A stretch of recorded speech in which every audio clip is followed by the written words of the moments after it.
Azərbaycan Respublikasının Prezidenti yanında Vətəndaşlara Xidmət və Sosial İnnovasiyalar üzrə Dövlət Agentliyinin tabeliyində olan Elektron Hökumətin İnkişafı Mərkəzi və Daxili İşlər Nazirliyinin birgə ərsəyə gətirdiyi 8103 SMS icazə sistemi 2020-ci il 5 iyul saat 6:00-dan 20 iyul saat 6:00-dək Mingəçevir, Goranboy və Göygöl şəhərləri, Bərdə, Samux, Siyazən, Şəki və Xaçmaz rayonları daxil olmaqla Bakı, Sumqayıt, Gəncə, Lənkəran, Yevlax, Masallı, Cəlilabad şəhərlərində və Abşeron rayonunun ərazisində fəaliyyətini davam etdirəcək. Evdən çıxmaq istədiklərinə dair icazə əldə etmək üçün vətəndaşlar mobil nömrədən icazənin məqsədini bildirən xüsusi kodu və şəxsiyyət vəsiqəsinin seriyasını və nömrəsini SMS ilə 8103 qısa nömrəsinə göndərirlər. İcazələrin məqsədinə dair 2 kod təyin edilib. Bir nömrəli kod təxirə salınmaz tibbi zərurətlə və hər hansı bir qrafik üzrə müalicə almaqla əlaqədardır. İcazə rayon və şəhər daxilində 2 saat müddətinə verilir.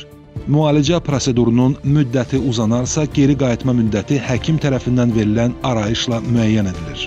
2 nömrəli kod ərzaq və digər gündəlik tələbat mallarının, dərman vasitələrinin alınması, dövlət xidmətlərinin, bank, poçt və fəaliyyətinin davam etdirilməsinə icazə verilən iş və xidmət sahələrində göstərilən digər xidmətlərdən istifadə edilməsi zərurəti, həmçinin açıq havada vaxtın keçirilməsi ilə əlaqədar yaşayış yerini və olduğu yeri tərk etmək üçün nəzərdə tutulub.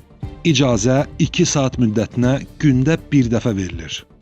Belə ki, nümunə olaraq 2 nömrəli kod üzrə yaşayış yerini tərk etməyə dair icazə əldə etmək üçün Azərbaycan Respublikasının vətəndaşları 2 kodunu, şəxsiyyət vəsiqəsinin seriyasını və nömrəsini SMS vasitəsilə 8103 qısa nömrəsinə göndərməlidirlər.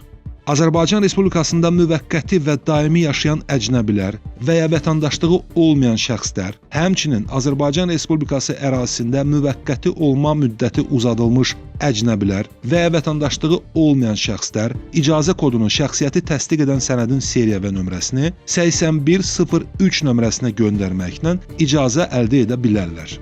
Müvafiq indeks üzrə yaşayış yerini fərdi nəqliyyat vasitəsilə tərk etdikdə, vətəndaşlara şəxsiyyət vəsiqəsinin seriya və nömrəsi ilə yanaşı, həmin SMS mətninə nəqliyyat vasitəsinin dövlət qeydiyyat nişanını da əlavə etmələri tövsiyə olunur. Bu zaman nəqliyyat vasitəsinin icazəsinin olub-olmaması Daxili İşlər Nazirliyi tərəfindən xüsusi texniki vasitələrlə avtomatik formada yoxlanılacaqdır. SMS mətni nümunədə göstərildiyi şəkildə formalaşdırılmalıdır. İcazə indeksi, boşluq, şəxsiyyət vəsiqəsinin seriyası və nömrəsi, boşluq, nəqliyyat vasitəsinin dövlət qeydiyyat nişanı.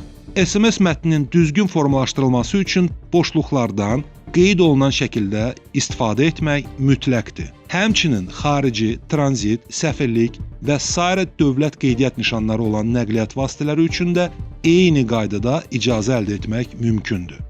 Vətəndaşlar yaşayış yerini yalnız müsbət cavab aldıqdan sonra tərk edə bilərlər.